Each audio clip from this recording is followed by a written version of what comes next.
neste momento, Deus, através desta emissora, leva até você mais um programa de fé, com mensagens, hinos e orações a seu favor.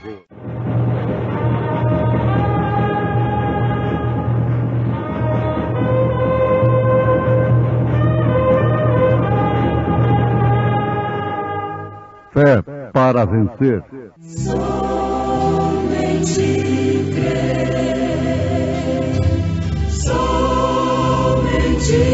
crer, tudo é possível, somente crer. Ensina-me, Senhor, o teu caminho, e andarei na tua verdade. Une o meu coração ao temor do teu nome.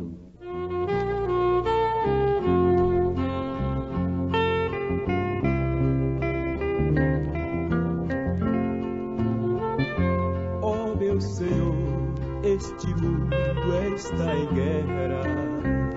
Ó meu Senhor, este mundo não tem paz. O mundo todo está a morrer de fome e muita gente vive e não sabe o que faz. Há muitos pais que estão matando os filhos e muitos filhos estão a matar os pais. Os terremotos assolando toda a terra, tudo é excesso, a violência é demais. Os terremotos assolando toda a terra, tudo é excesso, a violência é demais.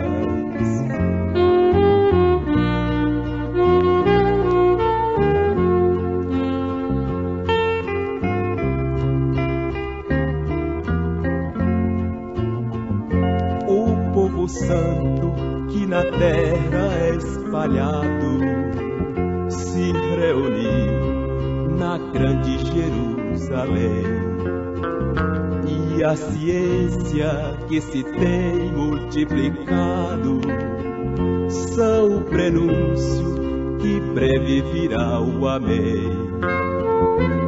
Estes sinais que estão acontecendo são profecias que estão a se cumprir. Igreja alerta, o Senhor breve já volta. Tudo indica que Jesus não tarda a vir. Igreja alerta, o Senhor breve já volta. Tudo indica que Jesus não tarda a vir.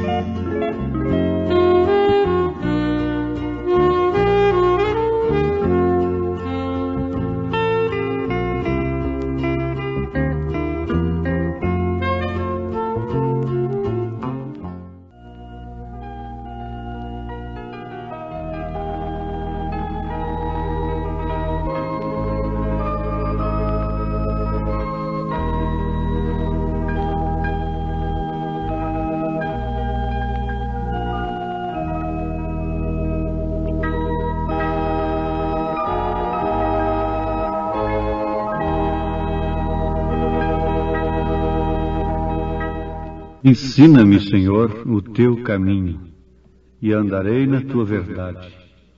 Une o meu coração ao temor do teu nome. Salmo 86, versículo 11. Ouvintes, vamos lembrar juntos do grande momento em que estamos vivendo. Bom é que pudéssemos lembrar do grande momento que outros viveram no passado. Momentos decisivos de suas vidas, como no caso dos dias de Noé. Eles não sabiam, com toda a civilização que tinham, o momento, o tempo em que eles estavam vivendo. Caso contrário, não teriam ficado inconscientes acerca do juízo que estava por cima deles e que tão breve aconteceria. É bom a gente viajar pelos séculos atrás e procurar viver entre aquela gente que, pela história, nós sabemos, não soube aproveitar a sua oportunidade. Porque isto nos advertiria, nos adverte, nos chama a atenção, porque tudo isto foi para exemplo nosso, diz a Bíblia Sagrada. Jesus disse que ele viria como um ladrão à noite. Isto quer dizer que ele viria justamente quando as pessoas estivessem totalmente inconscientes de sua vinda. Mas devemos lembrar mais uma vez que lá haviam 5 virgens prudentes que tinham azeite em suas lâmpadas e estavam prontas. É certo que a mensagem da vinda do Senhor é para os crentes, para aqueles que estão aguardando o sinal. A Bíblia diz que Deus não faz coisa alguma antes de avisar os seus servos, os profetas. Então, esta mensagem é para aqueles que estão aguardando a sua vinda, o sinal de sua segunda vinda. Não é para aqueles que estão apoiados em suas tradições. Eles se encontram realizados e não precisam de tal mensagem, de tal sinal. Os sinais dados pelo Senhor é dado somente para os crentes. Isto é certo e ninguém pode contestar. Os incrédulos nunca veem isto. Eles passam por cima disto e eles não veem o sinal de Deus. Nós precisamos, em tempo, de lembrarmos que quando Paulo caiu no caminho de Damasco, muitos deles puderam ouvir a voz, naturalmente, ouvirem que Paulo havia caído, mas não viram o que Paulo tinha visto. Por isso que nós precisamos agora voltarmos atrás àqueles acontecimentos. Eles não viram o que Paulo tinha visto. Aquela luz estava lá quando João Batista se colocou de pé diante da multidão. E milhares lá na margem, inclusive o clérigo, inclusive os sábios, os líderes religiosos estavam lá, grandes homens. E João disse, ele mesmo, ele era testemunha de ter visto o Espírito de Deus descendo como uma pomba e vindo sobre ele, e uma voz dizendo: este é o meu filho amado em quem me comprazo. Agora notemos que ninguém viu isto a não ser João. Isto era somente para ele, mas para ninguém. O sinal lá no Egito, quando o sangue deveria ser exposto nos umbrais da porta, aquilo não valia nada para o egípcio. E naturalmente zombava daquilo. Veja, esse povo está ficando louco, matando ovelhas, cordeiros e passando sangue nos umbrais das portas. Que loucura é essa? Eles não podiam saber o que era aquilo. Eles não podiam compreender aquilo. Mas somente o israelita sabia o que aquilo significava. Vejam só, para os egípcios, o sangue nos umbrais da porta não valia nada. Não tinha nenhum valor. Mas para um israelita fiel e obediente, aquilo significava a salvação. Nós temos outro exemplo também, quando aquela grande cidade, Jericó, deveria ser destruída pelo poder de Deus em favor de Israel. Então aqueles vigias foram acolhidos por aquela meretriz Raabe. E o que aconteceu? Eles fizeram um pacto com ela de não destruírem sua casa, mas se ela obedecesse ao que eles pediram a ela para fazer.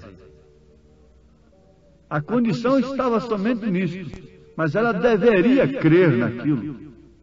O que era aquilo? Uma grande coisa? Uma grande interpretação de um grande teólogo? Não, era apenas um cordãozinho vermelho. Aquilo não significava nada para os soldados de Jericó, para os vigias de Jericó, para o exército de Jericó. Aquilo não significava nada para as damas, para as madames, para os religiosos de Jericó. Mas para Raabe, aquele cordão vermelho significava muita coisa. Ela sabia o tempo em que estava vivendo e conheceu o sinal daquele tempo. Notemos isto. Para aquele povo, um cordão vermelho não valia nada. Ela pôde pendurar aquele cordão vermelho na porta de sua casa e ninguém podia saber do que se tratava. Mas ela sabia. Quando foi dado um sinal, o filho se manifestou na Virgem Maria. Ninguém sabia de quem era aquele filho, mas ela sabia. Eles podiam colocar suspeitas sobre ela, e com razão.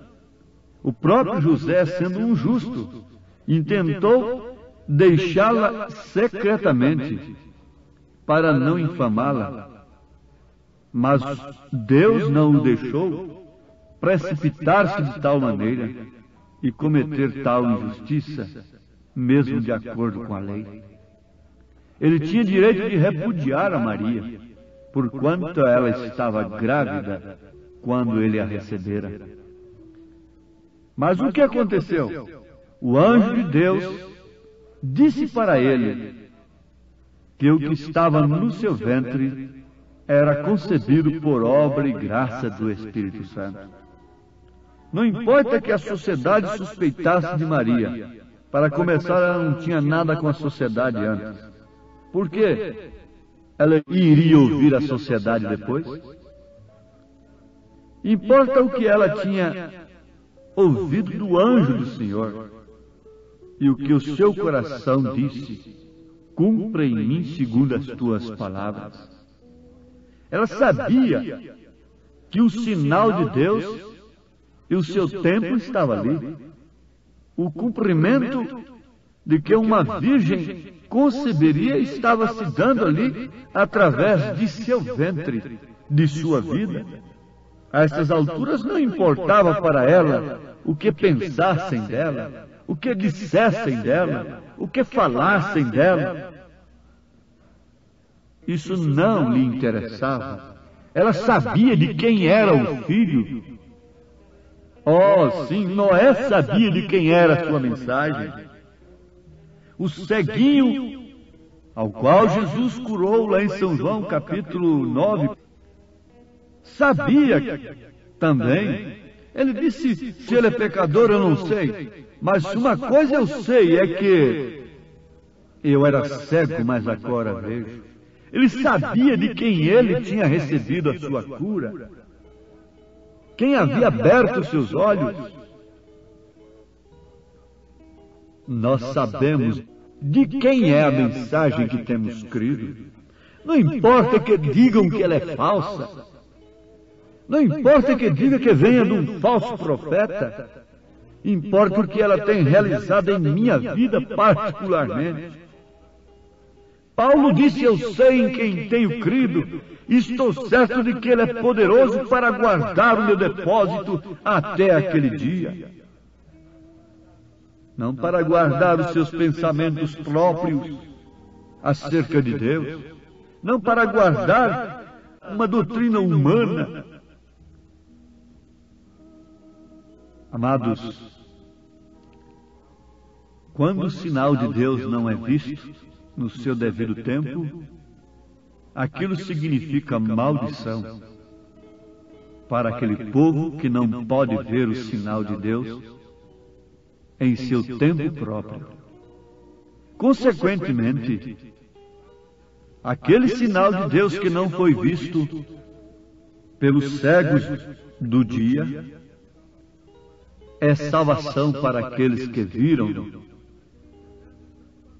É perdição para os que não veem, porém salvação para os que veem. As mesmas águas que afogaram os antediluvianos foram aquelas mesmas águas que levaram a arca de Noé para cima. Esse mesmo Espírito Santo que eles julgam ter, simplesmente porque falam línguas, simplesmente porque curam enfermos e qualquer coisa assim, é o que os condenará no dia de juízo. Na verdade, é Ele o que nos salva. Na verdade, é Ele quem nos conduz à vida eterna. Ele é o sinal de Deus. O Espírito Santo é o sinal de Deus. Em cada tempo ele operou conforme ele deveria operar. No tempo de Lutero ele operou simplesmente com salvação pela graça. E aquilo foi o suficiente para que Lutero fosse excomungado. E aqueles que crescem em sua mensagem sofressem terrivelmente. Mas o Espírito Santo não ficou parado com aquilo. Aquele foi o sinal para o tempo de Lutero. O sinal para o tempo de Wesley foi a santificação. E no tempo dos pentecostais assim chamados, foram os 12 espirituais. Mas agora, é a fé genuína em toda a palavra de Deus. É o novo nascimento verdadeiro para que se cumpra aquilo.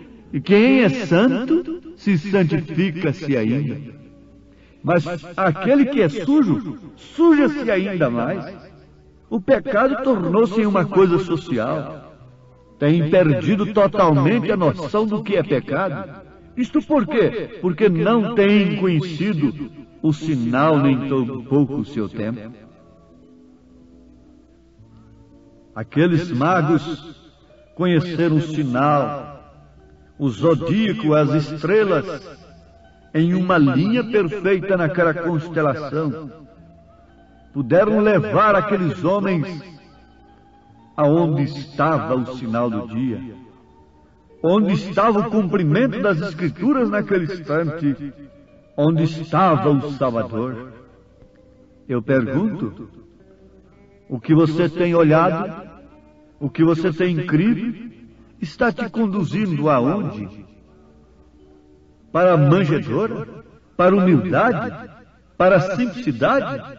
Para um espírito humilde? Sincero, honesto, puro de coração?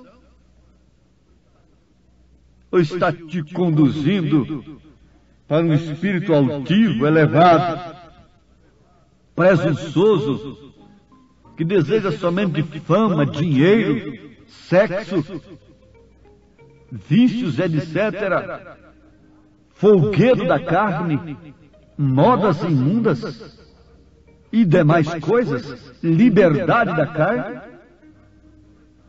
Que bússola está te dirigindo? Que estrelas está lhe conduzindo? Está servindo de orientação para você? Uma estrela é um pastor. De acordo com a Bíblia, uma estrela é uma líder. Nós somos ovelhas. A ovelha não tem liderança própria. Ela sempre precisa de um pastor. Mas Davi falou do verdadeiro pastor. Ele disse: o Senhor é o meu pastor e nada me faltará. Ele me conduz às águas tranquilas. Ele refrigera minha alma por amor do seu nome. Ele me leva para os pastos verdejantes. Mas o pastor de Davi tem uma vara e tem um cajado. O pastor de Davi unge a sua cabeça com óleo, com o Espírito Santo, e faz o seu cálice transbordar. O pastor de Davi dá prazer à ovelha viver na presença de Deus, no seu tabernáculo, na sua casa, na sua presença, não em casas de diversões mundanas, carnais. Como podemos ser ovelhas? O profeta desta era, estando lá na Palestina, ele viu que aqueles que guiavam cavalos, guardavam os cavalos, vigiavam os cavalos, logo à tarde soltavam os cavalos, e que eles fossem como bem entendesse pelo campo. A mesma coisa os que guardavam os porcos e também as cabras. E ele perguntou o que era aquilo ali, como eram tratados aqueles homens. Sabe o que o seu guia, o seu intérprete disse? Eles são tratados todos de pastores. Mas todos são pastores, sim. Pastores de cavalos, pastores de cabras, pastores de porcos. Mas havia ali um pastor de ovelhas também. E ele disse que o comportamento do pastor de ovelha com as ovelhas foi completamente diferente dos demais. Quando caía a tarde, o pastor de ovelhas as recolheu no curral. E ele, acompanhando aquilo, contou a todas e se pôs na porta. Aquilo era totalmente diferente dos demais. Isso é o suficiente para que todos nós entendamos o que o Espírito quer nos dizer nesta hora. O que é que está nos dirigindo? Qual é o sinal no qual nós temos posto a nossa confiança, a nossa vista? Aquele que está navegando em alto mar tem o seu farol. Aquele que está viajando sobre as nuvens tem o seu método de dirigir. Aquele que está viajando pela terra também tem.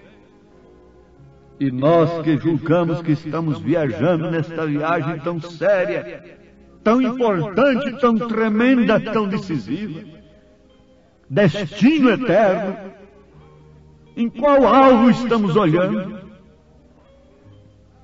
Qual o sinal que nós temos de que de fato estamos na rota certa?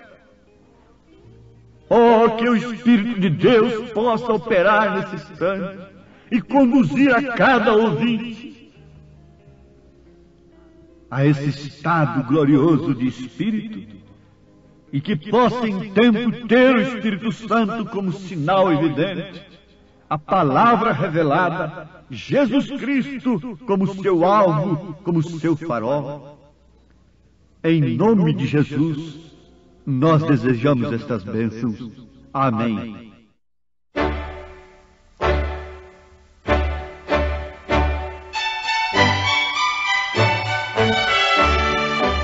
Ouvintes, escreva-nos pela caixa postal de número 15.020, 15020, CEP 74.501-970, Goiânia, Goiás. O nosso endereço na internet é www.apalavraoriginal.org.br.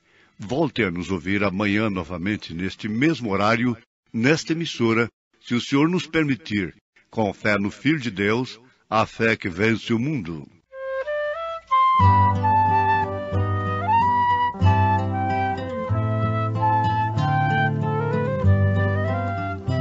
O Senhor é meu pastor e nada me faltará. O Senhor é meu pastor e nada me faltará. Pelos vales e campinas verdejantes, o Senhor faz repousar a minha alma.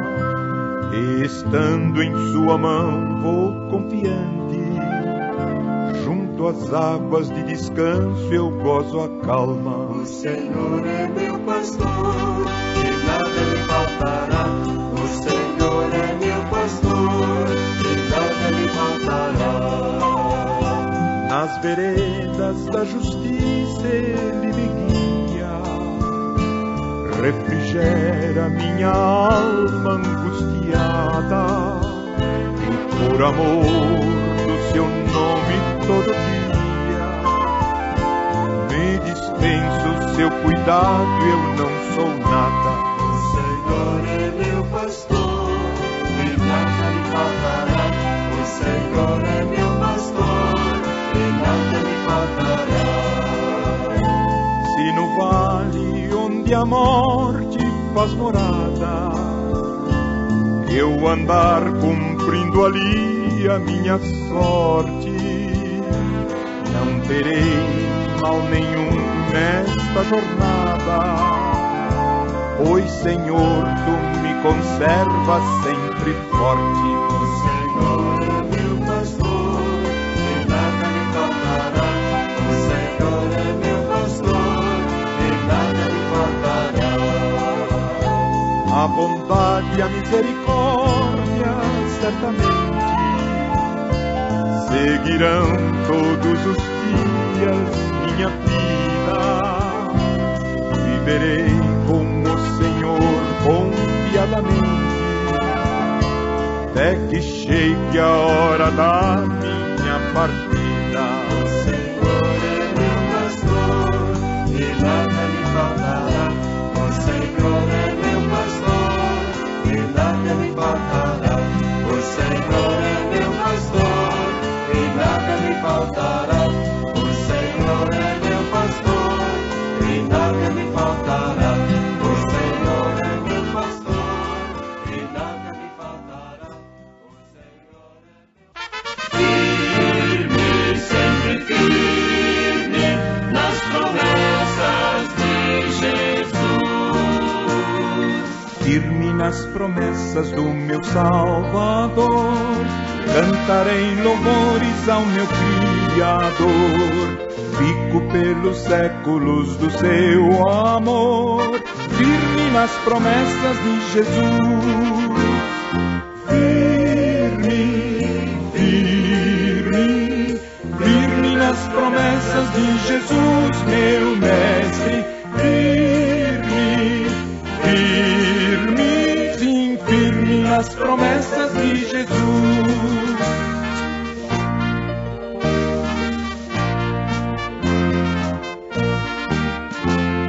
Firme nas promessas não irei falhar, vindo as tempestades a me consternar.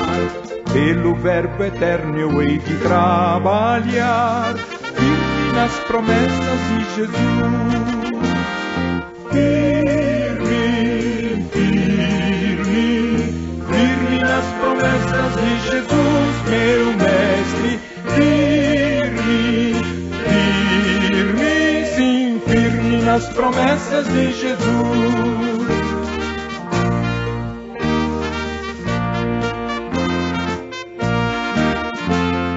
Firme nas promessas do Senhor Jesus, em amor ligado com a sua cruz, cada dia mais alegro-me na luz, firme nas promessas de Jesus.